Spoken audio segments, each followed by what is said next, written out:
ഒരു സമൂഹത്തെ മുഴുവനും അത് കാർന്നു തിന്നുകയാണ്.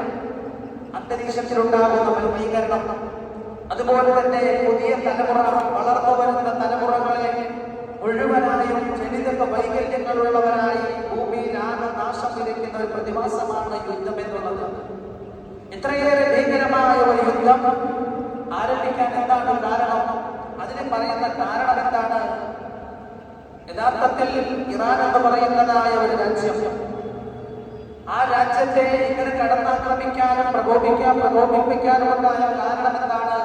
ഇത് ഇസ്രായേൽ നേരത്തെ തന്നെ അവർ മുൻകൂർ തയ്യാറാക്കി വെച്ചതായ ഒരു നശീകരണ ഒരു പ്രവർത്തനമാണ്.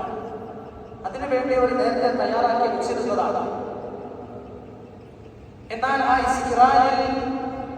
ഇറാനെ കുറിച്ച് പറഞ്ഞിട്ട് ഇറാനിൽ ധാരാളം വിഷയങ്ങളും പ്രതിഭാസങ്ങളും രാജ്യത്തിനും ലോകത്തിനും മുഴുവനും ബുദ്ധിമുട്ടുണ്ടാകുന്നതായ ആണവായുധം അവിടെ ഉണ്ടാക്കുന്നു എന്ന ഒരു കാരണം, ഒരു മറപിടിച്ചുകൊണ്ടാണ് ഇത്രയും അക്രമങ്ങൾ ഇവിടെ ഉണ്ടായതെങ്കിൽ ഇതൊന്നുമല്ല യാഥാർത്ഥ്യം. ഇതുപോലെ ഇറാഖിലും പല ആരോപണങ്ങളും നടത്തി ഇറാഖിനെ നശിപ്പിച്ചു. ഇസ്ലാമിക രാജ്യങ്ങളെയെല്ലാം അവരുടേതായ ആ കാൽക്കനി കൊണ്ടുവരുന്നതിന് വേണ്ടിയുള്ള തന്ത്രങ്ങളാണ് ഇതൊക്കെ എന്ന് നാം മനസ്സിലാക്കിയിരിക്കേണ്ടതാണ്. പരിശുദ്ധ ഖുർആനും ഹദീസുമൊക്കെ ഇതിനെക്കുറിച്ചൊക്കെ കൃത്യമായി പറഞ്ഞിട്ടുണ്ട്. അതുകൊണ്ട് ഞാൻ നിങ്ങൾ മനസ്സിലാക്കേണ്ടത്, ഭാവിയിൽ നമ്മുടെ തലമുറകൾ പരസ്പരം സ്നേഹം നഷ്ടപ്പെട്ടു പോകരുത്, ഐക്യമുള്ളവരായി തീരണം. ചെറിയ നിസാരമായ വിഷയങ്ങളുടെ പേരിൽ ഒരു ജീവി, ഒരു മൃഗം തൊട്ടടുത്ത അയൽവാസിയുടേതായ കൃഷിയിടത്തിൽ കയറി ഒരു ഇല കഴിച്ചതിന്റെ പേരിൽ, ഒരു ഇല ഭക്ഷിച്ചതിന്റെ പേരിൽ നൂറ്റാണ്ടുകളോളം യുദ്ധം നടന്നിരുന്നതായ, പരസ്പരം യുദ്ധം ചെയ്ത് കുടുംബകലഹമായി അവർ പരസ്പര ഗോത്രങ്ങൾ തമ്മിൽ ഒറ്റപ്പെടുത്തി വലിയ യുദ്ധമായി നൂറ്റാണ്ടുകളോളം വർഷങ്ങളോളം യുദ്ധം ചെയ്തിരുന്ന സമൂഹത്തിലേക്കാണ് ലോകത്തിന്റെ നേതാവുമായ അഷ്റഫുൽ ഖൽഖ് മുഹമ്മദ് മുസ്തഫ സല്ലല്ലാഹു അലൈഹി വസല്ലം തങ്ങൾ ഇറങ്ങി വന്നിട്ട് അവരെ തമ്മിൽ ബന്ധപ്പെടുത്തി സാഹോദര്യമുള്ളവരാക്കി, സ്നേഹമുള്ളവരാക്കി ആ യുദ്ധത്തിൽ നിന്നും അവർ പിന്തിരിപ്പിച്ചത്. അങ്ങനെ ഇസ്ലാമിൻ്റെതായ ശൈലി അതാണ്, ഇസ്ലാമിന്റെ പാഠം അങ്ങനെയാണ്, ഇസ്ലാം പഠിപ്പിക്കുന്നത് അങ്ങനെയാണ്. അങ്ങനെയുള്ള പരിശുദ്ധമായ ഒരു ദീൻ, ആ ദീനിന്റെ വക്താക്കളായി നമ്മൾ ഓരോരുത്തരും മനസ്സിലാക്കേണ്ടത്, യുദ്ധം കൊണ്ട് ഒന്നും നേടാൻ കഴിയുകയില്ല. യുദ്ധം കൊണ്ട് ലോകത്ത് മുഴുവനും അസമാധാനം, അശാന്തി, അതുപോലെ തന്നെ ധാരാളം ജനങ്ങൾ കഷ്ടപ്പെടുന്നു, ഭക്ഷണമില്ലാതെ ദാരിദ്ര്യത്തിലും കഷ്ടപ്പാടിലും ദുരിതത്തിലും കഴിയുന്നു. അങ്ങനെ ആവുന്നതല്ലാതെ അതുകൊണ്ട് യാതൊരു നേട്ടവും ഒരു രാജ്യത്തിനും ഒരു നാട്ടിനും ഉണ്ടാകുന്നില്ല എന്നത് നമുക്ക് ഓരോരുത്തർക്കും മനസ്സിലാക്കുന്ന കാര്യമാണ്. എന്നാൽ ഞങ്ങൾ മനസ്സിലാക്കേണ്ടത്, ഇന്ന് ഇസ്രായേൽ എന്ന് പറയുന്ന ആ രാജ്യം എത്രയോ പിഞ്ചു മക്കളെയാണ് പലസ്തീനിൽ ആശുപത്രിയിൽ കിടന്നവർ, ആഹാരത്തിന് വേണ്ടി മാത്രവുമായി നിന്ന് ക്യൂ നിന്നവർ, അതുപോലെ വിധവകൾ, പ്രായമുള്ളവർ, നിരപരാധികൾ ധാരാളം പേരെ കൊന്നൊടുക്കി അകാരണമായി അക്രമത്തിൽ കൂടി. എന്തിനു വേണ്ടിയാണ്? ലോകത്ത് മുഴുവൻ അശാന്തി വിതച്ച് വഞ്ചനയും ചതിയുമായി കഴിഞ്ഞുകൂടിയ ഒരു രാജ്യം, ഒരു ജനതയായിരുന്നു ആ ഇസ്രായേൽ. അവർ എപ്പോഴും ഇല്ലാതെ തടഞ്ഞു നടന്നപ്പോൾ പലസ്തീനിൽ അവർക്ക് ഇടം നൽകി, അവർക്ക് കയറിയിരിക്കാൻ, ഒന്ന് തലചായ്ക്കാൻ ആ പലസ്തീനിലെ മണ്ണിൽ അവർക്ക് സ്ഥലം നൽകി എന്നുള്ളതാണ് ആ പലസ്തീനിലെ ജനത ചെയ്ത തെറ്റ് എന്നാണ് നാം മനസ്സിലാക്കുന്നത്. അതിന്റെ പേരിൽ ആ രാജ്യത്തെ പിടിച്ചടക്കി, ആ രാജ്യം മുഴുവനും അവരെ കൈക്കുള്ളിലാക്കി, ആ രാജ്യത്തുള്ള പലസ്തീനിലെ മക്കളെയെല്ലാം കൊന്നൊടുക്കി അവരെയെല്ലാം പുറത്താക്കി, ആ ആരാധനാലയം പരിശുദ്ധമായ ബൈബിൾ മുഖദ്ദസ് പിടിച്ചടക്കി ഇന്നതിനെ താഴേക്ക് കൂട്ടിയിരിക്കുകയാണ്. ആർക്കും പ്രവേശനമല്ലാത്ത രീതിയിൽ, പ്രവേശിക്കാൻ കഴിയാത്ത രീതിയിൽ തീർത്തിരിക്കുകയാണ്. ഇവരെ കുറിച്ച് അല്ലാഹുവിന്റെ പ്രവാചകൻ റസൂലുള്ളാഹി സ്വല്ലല്ലാഹു അലൈഹി വസല്ലം തങ്ങളുടെ കാലഘട്ടം മുതൽ പരിശുദ്ധ ഖുർആനിൽ കൃത്യമായി പറഞ്ഞിട്ടുണ്ട്. ഈ ഇസ്രായേൽ ജൂതന്മാർ ആരാണ് എന്ന് അല്ലാഹുവിന്റെ പരിശുദ്ധ റസൂൽ സല്ലല്ലാഹു അലൈഹി വസല്ലം തങ്ങളെ പോലും ചതിപ്രയോഗത്തിൽ കൂടി കൊല്ലാൻ വേണ്ടി പരിശ്രമിച്ചവരായിരുന്നു. എന്നാൽ നാം മനസ്സിലാക്കണം, മക്ക മുശ്രിക്കുകൾ നബി സല്ലല്ലാഹു അലൈഹി വസല്ലം തങ്ങളെ കൊല്ലാൻ നോക്കിയിട്ടുണ്ട്, നേരെ യുദ്ധം ചെയ്തിട്ടുണ്ട്. ഹിജ്റയുടെ രാത്രിയിൽ ആദരവായ റസൂലുള്ളാഹി സ്വല്ലല്ലാഹു അലൈഹി വസല്ലം തങ്ങളെ കൊല്ലാൻ വേണ്ടി പരിശ്രമിച്ചു. അവർ യുദ്ധത്തിൽ കൂടി നേരിട്ടായിരുന്നു എങ്കിൽ ഞാൻ നിങ്ങൾ മനസ്സിലാക്കണം. പക്ഷേ അല്ലാഹുവിന്റെ പ്രവാചകനെ ചതിയിൽ കൂടി വഞ്ചനയിൽ കൂടി കൊല്ലാൻ നോക്കിയ ഒരു സമൂഹമാണ് ഈ പറയപ്പെട്ട സമൂഹം. അവരെങ്ങനെയായിരുന്നു? അവർ വലിയ സൽക്കാരം സംഘടിപ്പിച്ചു, പ്രവാചകനെ ആ സൽക്കാരത്തിലേക്ക് ക്ഷണിച്ചു. എന്നിട്ട് ആ സൽക്കാരത്തിന് ഭക്ഷണത്തിന് ഇറച്ചിയിൽ വിഷം നൽകിയിട്ട് പ്രവാചകനെ കൊല്ലാൻ വേണ്ടി നോക്കി ചതിപ്രയോഗത്തിൽ കൂടി അവരുടെ ജീവിത ശൈലി അതായിരുന്നു, അവരുടെ സംസ്കാരം അതായിരുന്നു എന്ന് പഠിപ്പിക്കുകയാണ്. മാത്രവുമല്ല, فجلس النبي صلى الله عليه وسلم إلى جدار لبني النضير فحقوا بإلقاء حجر عليه وقتله. അല്ലാഹുവിന്റെ പ്രവാചകൻ റസൂലുള്ളാഹി സ്വല്ലല്ലാഹു അലൈഹി വസല്ലം തങ്ങൾ ഒരു ഭിത്തിയിൽ ഇങ്ങനെ ചാരിയിരിക്കുകയായിരുന്നു. ആ ചാരിയിരിക്കുന്ന പ്രവാചകന്റെ ഭിത്തിയിലൂടെ വന്നിട്ട് തലയ്ക്ക് മുകളിൽ തലയിൽ കൂടി കല്ല് ഉരുട്ടിയിട്ട് പ്രവാചകനെ കൊന്നുകളയാൻ വേണ്ടി നോക്കിയ ഒരു സമൂഹമായിരുന്നു ഈ സമൂഹം.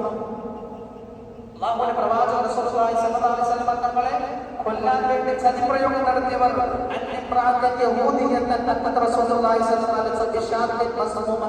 നേരത്തെ പറഞ്ഞതുപോലെ ഭക്ഷണത്തിൽ ഇറച്ചിയിൽ വിഷം കലക്കിയിട്ട് പ്രവാചകന് കൊടുത്ത് സൽക്കാരത്തിലേക്ക് ക്ഷണിച്ചിട്ട് കൊല്ലാൻ വേണ്ടി വഞ്ചനയിലൂടെ ചതിയിലൂടെ ഈ ചതിപ്രയോഗം നടത്തിയ ഒരു സമൂഹമായിരുന്നു ഇവർ. അവർക്ക് എങ്ങോടമില്ലാതെ കറങ്ങി നടന്നപ്പോൾ ഈ ചതിയുടെയും വഞ്ചനയുടെയും പേരിൽ രാജ്യത്ത് മുഴുവനും അടിയൊഴിക്കപ്പെട്ടു, ഹർഷവൽക്കരിക്കപ്പെട്ടു, അകറ്റി നിർത്തപ്പെട്ടു, അരികുവൽക്കരിക്കപ്പെട്ടവരെ ഫലസ്തീനിലേക്ക് അവർ കുടിയേറാൻ, അവർക്കൊന്ന് പാർക്കാൻ, തലചാക്കാൻ സ്ഥലം കൊടുക്കുന്നത് അവർ ഫലസ്തീൻ പിടിച്ചടക്കി മുഴുവൻ ഫലസ്തീനികളെയും കൊന്നൊടുക്കി അവരെയെല്ലാം നാവാശേഷമാക്കി അവിടെ ആകെ യുദ്ധസമാനമായ വല്ലാത്ത ഒരു അന്തരീക്ഷമാക്കി മാറ്റിയിരിക്കുന്നു. അവരാണ് ഇന്ന് ഇറാന്റെ പേരിൽ ഇറാനിൽ അടിക്കുന്നത്. എന്തിന്റെ പേരിലാണ്? ഇങ്ങനെ ഒരു ഉന്മൂല സിദ്ധാന്തം അവരുടെ കയ്യിലുണ്ട്. ഇസ്ലാമിക രാഷ്ട്രങ്ങളെല്ലാം തരിച്ച് അതെല്ലാം നശിപ്പിച്ച് തകർത്ത് തരിപ്പണമാക്കണമെന്ന ഉന്മൂല സിദ്ധാന്തമാണ് അവരുടെ കയ്യിലുള്ളത്. അതുകൊണ്ട് ഞാൻ നിങ്ങളെ മനസ്സിലാക്കേണ്ടത്, അല്ലാഹുവിലേക്ക് കൂടുതൽ അടുക്കേണ്ട ഖിയാമത്തിന്റെ സമയമായി അടുത്തിരിക്കുകയാണ്. ആദരവായ റസൂലുള്ളാഹി സ്വല്ലല്ലാഹു അലൈഹി വസല്ലം തങ്ങളുടെ പ്രവചനമാണ്. അത് പുലരാതിരിക്കുകയില്ല. കാരണം ഇറാനിന്റെ ഒരു ഭാഗത്തു നിന്നാണ് ദജ്ജാൽ പുറപ്പെടുന്നത്. അങ്ങനെ അത് പുറപ്പെടാനുള്ള സമയങ്ങൾ അടുത്തിരിക്കുകയാണ്. ആകാശത്ത് നിന്ന് തീഗോളങ്ങൾ ഉണ്ടായി, ഭൂമി കത്തിക്കപ്പെട്ടു. അതുപോലെ തന്നെ മുഴുവൻ അടയാളങ്ങളും ഖിയാമത്തിന്റെ അടയാളങ്ങളെല്ലാം നമ്മൾ കൊണ്ടുകൊണ്ടിരിക്കുകയാണ്. തീമഴ വർഷിക്കുന്നു. ഇതുപോലെ തന്നെ ഭൂമി വിട്ടുകീറി ഭൂമി പാതാളത്തിലേക്ക് ഇങ്ങനെ തകർന്നു പോകുന്നു, ആഴ്ന്നു പോകുന്നു. എന്തൊക്കെ പ്രതിമാസങ്ങൾ ആദരവായ റസൂലുള്ളാഹി സ്വല്ലല്ലാഹു അലൈഹി വസല്ലം തങ്ങൾ നമ്മെ പഠിപ്പിച്ചിട്ടുണ്ടോ, നമുക്ക് മനസ്സിലാക്കി തന്നിട്ടുണ്ടോ? ആ പ്രതിമാസങ്ങളും അടയാളങ്ങളും എല്ലാം കൃത്യമായി ഇന്ന് നമ്മുടെ നേത്രങ്ങൾ കൊണ്ട് നമ്മൾ കണ്ടും അറിഞ്ഞും മനസ്സിലാക്കിയിരിക്കുമ്പോൾ ഇനി വരാനുള്ള സൂര്യൻ പടിഞ്ഞാറ് ഉദിക്കണം. അതുപോലെ യജൂജ് മഅജൂജ് ദാമ്പത്തുൽ അർദ്, അതുപോലെ തന്നെ മഹ്ദി ഇമാം പുറപ്പെടണം, ഈസാ നബി വരണം. ഇങ്ങനെ വളരെ പ്രധാനപ്പെട്ട അടയാളങ്ങൾ മാത്രമാണ് ഇനി വരാനുള്ള. ദജ്ജാൽ പുറപ്പെടണം, അത് ഇറാനിന്റെ ഒരു ഭാഗത്ത് നിന്നാണ് പുറപ്പെടുന്നത് എന്ന് പോലും ആദരവായ റസൂലുള്ളാഹി സ്വല്ലല്ലാഹു അലൈഹി വസല്ലം തങ്ങൾ നമുക്ക് മനസ്സിലാക്കി തരികയാണ്. അതുകൊണ്ട് ദജ്ജാലിനെയും അതുപോലെ ഈസാ നബിയെയും മഹ്ദി ഇമാമിനെയും പ്രതീക്ഷിച്ചിരിക്കുന്ന മുസ്ലിമീങ്ങളാണ് നമ്മൾ. നമ്മുടെ ഈമാൻ ചോർന്നു പോകാതെ നമ്മൾ ഈ കാണുന്ന അല്ലാഹുവിന്റെ പ്രവാചകൻ റസൂലുള്ളാഹി സ്വല്ലല്ലാഹു അലൈഹി വസല്ലം തങ്ങൾ പറഞ്ഞു, അവസാന കാലഘട്ടമാകുമ്പോൾ ദജ്ജാൽ പുറപ്പെടും. ആ ദജ്ജാൽ ഒറ്റക്കണ്ണനായിരിക്കും. അവനെ കുറിച്ചുള്ള അടയാളങ്ങൾ കൃത്യമായി അല്ലാഹു തആല പറഞ്ഞിട്ടുണ്ട്, റസൂൽ പരിചയപ്പെടുത്തിയിട്ടുണ്ട്. അവൻ വലത് കൈയിൽ നരകവും ഇടത് കൈയിൽ സ്വർഗ്ഗവും കൊണ്ടുവരുമെന്ന് വെച്ചാൽ നന്മകളൊന്നും ചെയ്യാൻ അവൻ അനുവദിക്കുകയില്ല. മനുഷ്യരെല്ലാം ശക്തീകരിച്ചുകൊണ്ട് അവരെ അലസന്മാരാക്കി, വളരെയധികം കസിനാന്മാരാക്കി, മടിയന്മാരാക്കി, അശക്തരാക്കി മാറ്റി നന്മ ചെയ്യാൻ പ്രേരിപ്പിക്കാത്ത ഒരു സമൂഹത്തെ വാർത്തെടുക്കുന്ന രീതിയിൽ ഒരു നന്മയും ചെയ്യാൻ ആരെയും അനുവദിക്കുകയില്ല. തിന്മ ചെയ്യാനാണെങ്കിൽ വലിയ പ്രോത്സാഹനവും അതിന് വലിയ പ്രതിഫലവും നൽകി, അതിന് വലിയതായ പാരിതോഷികം നൽകി, വലിയ പ്രോത്സാഹനം നൽകുന്ന ഒരു കാലഘട്ടം. അങ്ങനെ ഒരു കാലഘട്ടമാണ് ഇന്നത്തെ കാലഘട്ടം. നന്മ ചെയ്യാൻ അലസതയാണ്, മടിയാണ്. എന്താണ് മടി? അല്ലാഹുവിന്റെ പ്രവാചകൻ റസൂലുള്ളാഹി സ്വല്ലല്ലാഹു അലൈഹി വസല്ലം തങ്ങൾ പറയുന്നു, അല്ലാഹുവിന്റെ പ്രവാചകൻ റസൂലുള്ളാഹി സ്വല്ലല്ലാഹു അലൈഹി വസല്ലം തങ്ങൾ പറയുകയാണ്, പരിശുദ്ധ ഖുർആനിൽ നിന്ന് നമ്മൾ മനസ്സിലാക്കേണ്ടത് സൂറത്തുൽ അലം നശ്റഹ് എന്ന് പറയുന്ന സൂറത്തുൽ അലം നശ്റഹ് എന്ന സൂറത്തിൽ കാണാം, ഫഇദാ ഫറഗത ഫൻസബ് വഇലാ റബ്ബിക ഫർഗബ്. നിങ്ങൾ കുറച്ച് സമയം നിങ്ങൾക്ക് ഒഴിവ് സമയങ്ങൾ കിട്ടിയാൽ നിങ്ങൾ അധ്വാനിക്കണം, നിങ്ങൾ കഷ്ടപ്പെടണം, നിങ്ങൾ ജോലി ചെയ്യണം. നിങ്ങൾ ഓരോരുത്തരും ഒഴിവ് സമയങ്ങൾ കിട്ടുമ്പോൾ അല്ലാഹുവിലേക്ക് കൂടുതൽ അടുക്കുന്നവരാകണം, അധ്വാനിക്കുന്നവരാകണം. ദുനിയാവിന് വേണ്ടിയും ആഖിറത്തിന് വേണ്ടിയും അധ്വാനിക്കുന്നവരാകണം. വഇലാ റബ്ബിക ഫർഗബ്. അല്ലാഹുവിനെ കുറിച്ച് മനസ്സിലാക്കുന്നവരും ഒഴിവ് സമയങ്ങൾ പ്രയോജനപ്പെടുത്തുന്നവരും അല്ലാഹുവിന്റെ സ്മരണയിലായി കഴിയുന്നവരുമായി തീരണം. ഇത് നമുക്ക് ഓരോരുത്തർക്കും നന്മ ചെയ്യാൻ അവസരമുണ്ട്, പക്ഷേ നമ്മൾ മാറി നിൽക്കുകയാണ്, അവസരം നമ്മൾ പ്രയോജനപ്പെടുത്തുന്നില്ല. പള്ളിയുടെ ഒന്നാം സഫിലേക്ക് കയറിയിരുന്ന ആളുടെ പ്രതിഫലം നമുക്കറിയാം, പക്ഷേ നടന്നു വരാൻ നമുക്ക് അലസതയാണ്, മടിയാണ്. ഫ്രണ്ട് സഫിലേക്ക് വന്നിരിക്കാൻ നമുക്കൊരു മടിയാണ്, ബുദ്ധിമുട്ടും പ്രായവും രോഗവും കൊണ്ട് അതല്ലാതെ കണ്ട് ഒരു ബുദ്ധിമുട്ടുമില്ലെങ്കിലും മുമ്പിലേക്ക് കടന്നു വന്ന് ആ പുണ്യം കരസ്ഥമാക്കാൻ നമുക്ക് മനസ്സനുവദിക്കുന്നില്ല, അലസതയാണ്. എന്തുകൊണ്ട്? അല്ലാഹുവിന്റെ പ്രവാചകൻ പറഞ്ഞ് മനസ്സിലാക്കി തരികയാണ്. അതുപോലെ ജമാഅത്ത് നമസ്കാരങ്ങള്, അതിനെല്ലാം അതിലേക്ക് വരാൻ മടി കാണിക്കുന്നവര്, നന്മയിലേക്ക് പോകാൻ മടിയുള്ളവർ ഒരു കാലഘട്ടം വരും. നന്മ ചെയ്യാൻ താല്പര്യമുണ്ടാകില്ല, തിന്മ എത്ര വേണമെങ്കിലും ചെയ്യാൻ, എത്ര രൂപയും അതിനു വേണ്ടി ചെലവാക്കാൻ, എത്ര ലക്ഷങ്ങളും പൊടിപൊടിക്കാൻ അവർക്കൊരു മടിയുമില്ല. പക്ഷേ നന്മ ചെയ്യുന്നതിന് കണക്ക് നോക്കും, രൂപ ചെലവാക്കുന്നതിന് എത്ര രൂപയാണോ, എത്ര സെക്കൻഡാണോ, എത്ര ദിവസമാണോ അതിനു വേണ്ടി ചിലവാക്കി കണക്ക് നോക്കി പ്രവർത്തിക്കുന്ന ഒരു കാലഘട്ടം വരും. അല്ലാഹു കാത്തുരക്ഷിക്കുമാറാകട്ടെ. ജുമുഅയ്ക്ക് വേണ്ടി വരാൻ മടി കാണിക്കുന്ന ഒരു സാഹചര്യം, ജമാഅത്ത് നമസ്കാരത്തിൽ പങ്കെടുക്കാൻ താല്പര്യമില്ലാത്തൊരു സാഹചര്യം ഒരു കാലഘട്ടം വരും. അത് ഖിയാമത്തിന്റെ അടയാളമാണ് എന്ന് അഷ്റഫുൽ ഖൽഖ് മുഹമ്മദ് മുസ്തഫ സല്ലല്ലാഹു അലൈഹി വസല്ലം നമ്മൾ പഠിപ്പിക്കുകയാണ്. മാത്രമല്ല നമ്മൾ മനസ്സിലാക്കേണ്ടത്, 3 ജുമുഅ ഒഴിവാക്കുന്ന ഒരു മനുഷ്യന്, ഒരു വിശ്വാസിയെ സംബന്ധിച്ചിടത്തോളം അവന്റെ ഹൃദയത്തിൽ അല്ലാഹു തആല സീൽ വെക്കുന്നതാണ്. അകാരണമായി 3 ജുമുഅ ഒഴിവാക്കിയാൽ, ജുമുഅ നമസ്കാരം നിർവഹിക്കാതെ കടന്നു നടന്നോ, പല കാരണങ്ങളും പറഞ്ഞോ, ന്യായങ്ങളും ചെറിയ ചെറിയ കാരണങ്ങളും പറഞ്ഞിട്ട് അവര് പങ്കെടുക്കാൻ കഴിയും, പക്ഷെ അതിന് താല്പര്യം കാണിക്കുന്നില്ല, അത് വലിയ കാര്യമൊന്നുമല്ല എന്ന് ചിന്തിച്ച് അങ്ങനെ ജുമുഅ നമസ്കാരത്തിൽ അതിൻ്റെതായ ഗൗരവം മനസ്സിലാക്കാതെ, അതിന്റെ പ്രത്യേകമായ പവിത്രതയും ശ്രേഷ്ഠതയും മനസ്സിലാക്കാതെ മാറി നിൽക്കുന്നവരെ അല്ലാഹുവിന്റെ പ്രവാചകൻ റസൂലുള്ളാഹി സ്വല്ലല്ലാഹു അലൈഹി വസല്ലം തങ്ങൾ പറയുകയാണ്, അവന്റെ മനസ്സിനെ, അവന്റെ ഹൃദയത്തിൽ അല്ലാഹു തആല സീൽ വെക്കുന്നതാണ്. അവർക്കൊരു നന്മയും അവരുടെ പ്രവർത്തനത്തിൽ നിന്നും പ്രതീക്ഷിക്കേണ്ട, ആഖിറത്തിൽ ഒരു നന്മ കിട്ടുന്ന, പ്രതിഫലം കിട്ടുന്ന, പ്രയോജനമുള്ള ഒരു പ്രവർത്തനവും അവരുടേതായ ജീവിതത്തിൽ ഉണ്ടാകുകയില്ല. അല്ലാഹു കാത്തുരക്ഷിക്കുമാറാകട്ടെ. അതുകൊണ്ട് ജുമുഅ നമസ്കാരം ഇത് നിസ്സാരമായ കാര്യമല്ല, ജമാഅത്ത് നമസ്കാരം നിസ്സാരമായ കാര്യമല്ല. എപ്പോഴെങ്കിലും നിർവഹിക്കാമെന്ന് ചിന്തിക്കരുത്. അതുപോലെ യുവത്വവും ആരോഗ്യവും സമൂഹത്തിന് വേണ്ടി ഉപയോഗിക്കാനെന്ന് മടിയാണ്. യുവാക്കൾക്ക് ജനങ്ങളുടെ ഇടയിലേക്ക് ഇറങ്ങാൻ, ദീനിനെ കുറിച്ച് പറയാൻ, നമസ്കാരത്തിൽ പള്ളിയിലേക്ക് വരാൻ, ജീവകാല പ്രവർത്തനങ്ങൾ ചെയ്യാൻ, നന്മകൾ ചെയ്യാനും നന്മ ഉപദേശിക്കുവാനും തിന്മയെ തടയുവാനും ഇന്ന് യുവസമൂഹത്തിന് വല്ലാത്ത മടിയാണ്. പക്ഷേ അവർ ഏത് ട്രോൾ ചെയ്യാനും അതുപോലെ ഏത് പ്രാന്ത് വീഡിയോ ചെയ്യാനും അവർക്കൊരു മടിയുമില്ല. റീൽസുകൾ ചെയ്യുന്നതിനൊരു മടിയുമില്ല, ഒരു നാണക്കേടുമില്ല. അതിന് എത്ര രൂപ ചെലവായാലും എന്തൊക്കെ ആരൊക്കെ പറഞ്ഞാലും ശരി. പക്ഷേ നന്മ ചെയ്യുന്ന വിഷയത്തിന് പള്ളിയിലേക്ക് വരുന്ന ഒരു മനുഷ്യന് അവർ ചിന്തിക്കും, ഞാൻ പള്ളിയിലേക്ക് പോയാൽ പള്ളിയിലിരിക്കുന്നവരെന്നെ കുറിച്ച് വിചാരിക്കും, വലിയ നിസ്കാരക്കാരനാണല്ലോ, അവൻ എന്താണ് നിസ്കാരം തുടങ്ങിയത്, അവനെ കുറിച്ച് എനിക്കറിയാം, അതുകൊണ്ട് എന്നെ കുറിച്ച് പലതും പറയും, പലതും ചിന്തിക്കുമെന്ന് ചിന്തിച്ചിട്ട് പള്ളിയിലേക്ക് വരാതെ മടി കാണിക്കുന്ന യുവസമൂഹമേ, അല്ലാഹുവിന്റെ പ്രവാചകൻ റസൂലുള്ളാഹി സ്വല്ലല്ലാഹു അലൈഹി വസല്ലം തങ്ങൾ വളരെ ഗൗരവത്തോടുകൂടി താക്കീത് നൽകുകയാണ്. അതുപോലെ ഖുർആൻ പഠിക്കുന്നതിനും അത് പാരായണം ചെയ്യുന്നതിനും അത് മനസ്സിലാക്കുന്നതിനും പ്രാവർത്തികമാക്കുന്നതിനും മടി കാണിക്കുന്ന ഒരു സമൂഹം ഞാൻ നിങ്ങൾ ചിന്തിച്ചു നോക്കൂ. പള്ളിയിലേക്ക് വന്ന് വെള്ളിയാഴ്ച ദിവസമായ സൂറത്തുൽ കഹ്ഫ് പാരായണം ചെയ്ത് പ്രത്യേകം സുന്നത്താണ്. പള്ളിയിൽ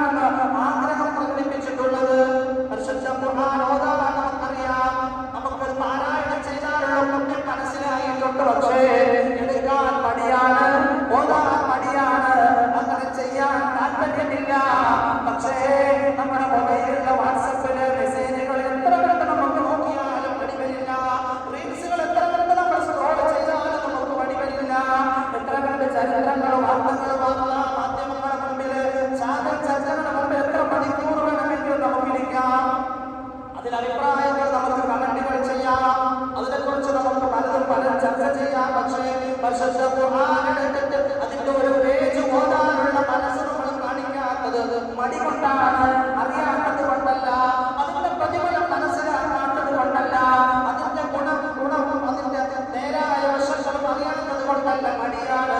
ഇങ്ങനെ ഒരു മടിയുള്ളതായ എന്തിനും പഠിച്ചു നിൽക്കുന്ന നന്മയ്ക്ക് മടി കാണിക്കുന്ന ഒരു സമൂഹം അത് ഖിയാമത്ത് നാളിന്റെ അടയാളമാണ് എന്ന് അഷ്റഫുൽ ഖൽഖ് മുഹമ്മദ് മുസ്തഫ സല്ലല്ലാഹു അലൈഹി വസല്ലമ തങ്ങൾ പഠിപ്പിക്കുകയാണ്. ഇത്തരത്തിൽ മടി കാണിക്കുന്നവരെ കുറിച്ച് അല്ലാഹുവിന്റെ പ്രവാചകൻ പറയുന്നു, ഈ ലോകത്തും പരലോകത്തും വലിയ നഷ്ടങ്ങളാണ് അവർക്കുണ്ടാകുന്നത്, ഒരു ഗുണവും അവർക്കുണ്ടാകുന്നില്ല. പള്ളിയിലേക്ക് നേരത്തെ വന്നെന്ന് കരുതി എന്ത് നഷ്ടമാണ് അവർക്കുള്ളത്? പള്ളിയിലേക്ക് വന്നിരുന്നാൽ സുബ്ഹാനല്ലാഹ് പറഞ്ഞാൽ, സ്വലാത്ത് ചൊല്ലിയാൽ, ഖുർആൻ ഓതിയാൽ, ദുആ ചെയ്താൽ, എന്തൊക്കെ കാര്യങ്ങൾ നമുക്ക് അല്ലാഹുവിനോട് കരങ്ങളുയർത്തി ചോദിക്കാനുണ്ട് സഹോദരങ്ങളെ. നെഞ്ചിലേക്ക് പറയാനുള്ള എത്രയോ കാര്യങ്ങളുണ്ട്. പക്ഷേ നമ്മുടെ സ്വന്തം കാര്യമുണ്ട്, കുടുംബത്തിന്റെ കാര്യമുണ്ട്, മക്കളുടെ കാര്യമുണ്ട്, നാടിന്റെ കാര്യമുണ്ട്, സമൂഹത്തിന്റെ സമുദായത്തിന്റെ കാര്യമുണ്ട്, ദുനിയാവിന്റെയും ആഖിറത്തിന്റെയും കാര്യമുണ്ട്. വേണ്ട, മരണസമയം പരിശുദ്ധ കലിമ പറഞ്ഞ് മരണപ്പെടാൻ ആഗ്രഹിക്കാത്തവരാണ്. പക്ഷേ എത്ര കണ്ട് അല്ലാഹുവിനോട് ചോദിക്കുന്നു, എത്ര കണ്ട് ചോദിക്കുന്നു നിങ്ങളും ആലോചിച്ചു നോക്കുക. അതിനുപോലും സമയം കണ്ടെത്താതെ വരുമ്പോൾ അല്ലാഹുവിന്റെ പ്രവാചകൻ പറയുന്നു, ഏറ്റവും വലിയ മടിയന് ദുആ ചെയ്യുന്നതിൽ മടി കാണിക്കുന്നവനാണ്. ഏറ്റവും വലിയ പിശുക്കന് അല്ലാഹുവിന്റെ പ്രവാചകൻ പറയുന്നു, പരസ്പരം സലാം പറയുന്നതിന് മടി കാണിക്കുന്ന പിശുക്ക് കാണിക്കുന്നവനാണ് ഏറ്റവും വലിയ പിശുക്കനും ഏറ്റവും വലിയ മടിയനുമെന്ന് അല്ലാഹുവിന്റെ റസൂൽ സല്ലല്ലാഹു അലൈഹി വസല്ലമ തങ്ങൾ നമ്മെ പഠിപ്പിക്കുകയാണ്. മാത്രമല്ല അല്ലാഹു ആഗ്രഹിക്കുന്നത്, അല്ലാഹു ആവശ്യപ്പെടുന്നത് ഊർജ്ജസ്വലരായിരിക്കാൻ വേണ്ടിയാണ്. മുഅ്മിനീങ്ങൾ എപ്പോഴും ഊർജ്ജസ്വലരായിരിക്കണം, അല്ലാതെ മടിയന്മാരായി മാറാൻ പാടില്ല. മൂസാ നബി അലൈഹിസ്സലാത്തു വസ്സലാമിനോട് അല്ലാഹു തആല പറഞ്ഞില്ലേ സൂറത്ത് താഹയുടെ 42-ാമത്തെ ആയത്തിൽ, ഇദ്ഹബ് അൻത വഅഖൂക ബിആയാതി വലാ തനിയാ ഫീ ദിക്രി.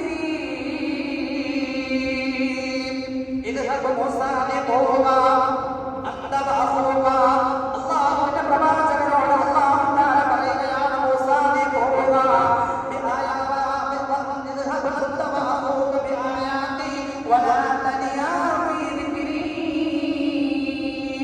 അല്ലാഹുവിന്റെ പ്രവാചകനോട് പറയുകയാണ്, എന്റെ സഹോദരനിലേക്ക് ഇറങ്ങി ചെല്ലുക, എന്റെ സുഹൃത്തുക്കളിലേക്ക് ഇറങ്ങി ചെല്ലുക, അവരെ കൂടി കൂട്ടത്തിൽ കൂട്ടുക, നന്മയുടെ ഭക്താക്കളായി മാറാൻ വേണ്ടി അല്ലാഹു തആല പ്രേരിപ്പിക്കുകയാണ്. വലാ തനിയാ ഫീ ദിക്രി. എന്നിട്ട് അല്ലാഹു തആല ഓർമ്മപ്പെടുത്തുകയാണ്, എന്നെ ഓർക്കുന്നതിൽ ഒരു മടിയും കാണിക്കരുത്, എന്നെ കുറിച്ച് നീ എപ്പോഴും ഓർക്കണേ മൂസാ. അല്ലാഹുവിന്റെ പ്രവാചകനോടാണ് അല്ലാഹു തആല പറയുന്നത്. എന്ത് പ്രവാചകൻ അല്ലാഹുവിനെ മറന്നു പോകുമോ? മറന്നുകൊണ്ടൊരു വാക്ക് പറയുമോ? അല്ലാഹുവിനെ മറന്നുകൊണ്ട് ജീവിക്കുമോ? അങ്ങനെ പ്രവർത്തിക്കുമോ? ഇല്ല. പക്ഷേ അല്ലാഹു തആല പറയുന്നു, മൂസാ എന്നെ മറന്നുകൊണ്ട് നീ ജീവിക്കല്ല മൂസാ, എന്നെ മറന്നുകൊണ്ട് നീ പ്രവർത്തിക്കല്ല മൂസാ. എല്ലാം കാണുന്നവൻ അല്ലാഹുവാണ്, എല്ലാം കേൾക്കുന്നവൻ അല്ലാഹുവാണ്, എല്ലാം അറിയുന്നവൻ അല്ലാഹുവാണ്. അവൻ സൂക്ഷ്മജ്ഞാനിയാണ്, സസൂക്ഷ്മം വീക്ഷിക്കുന്നവനാണ്. അങ്ങനെയുള്ള അല്ലാഹു തആല മൂസാ നബിയോട് പറഞ്ഞതാണ്. അതുകൊണ്ട് മടി എന്നുള്ളത് നമ്മൾ ഒഴിവാക്കിയേക്കണം. നന്മ ചെയ്യാൻ വേണ്ടി ആഗ്രഹിക്കുമ്പോൾ ശൈത്താൻ ഓടി വന്ന് നമ്മളെ പിടിക്കും, നമ്മളെ തടഞ്ഞു നിർത്തും. ചെയ്യണ്ട, നന്മ ചെയ്യണ്ട. ഉറങ്ങുന്ന മനുഷ്യനെ അല്ലാഹുവിന്റെ പ്രവാചകൻ റസൂലുള്ളാഹി സ്വല്ലല്ലാഹു അലൈഹി വസല്ലമ തങ്ങൾ പഠിപ്പിക്കുകയാണ്, ഒരു മനുഷ്യൻ ഉറങ്ങാൻ വേണ്ടി കിടക്കുമ്പോൾ അവന്റെ അടുത്ത് വന്നിട്ട് അവന്റെ തലയിൽ അല്ലാഹുവിന്റെ പ്രവാചകൻ റസൂലുള്ളാഹി സ്വല്ലല്ലാഹു അലൈഹി വസല്ലമ തങ്ങൾ പറയുകയാണ്, ഒരു മനുഷ്യൻ ഉറങ്ങാൻ വേണ്ടി കിടക്കുമ്പോൾ ഉറങ്ങുന്ന സമയത്ത് പിശാച് വന്നിട്ട് അവന്റെ പെരടിയിൽ 3 കെട്ടുകൾ ഇടുന്നതാണ്. അല്ലാഹുവിന്റെ പ്രവാചകൻ റസൂലുള്ളാഹി സ്വല്ലല്ലാഹു അലൈഹി വസല്ലമ തങ്ങൾ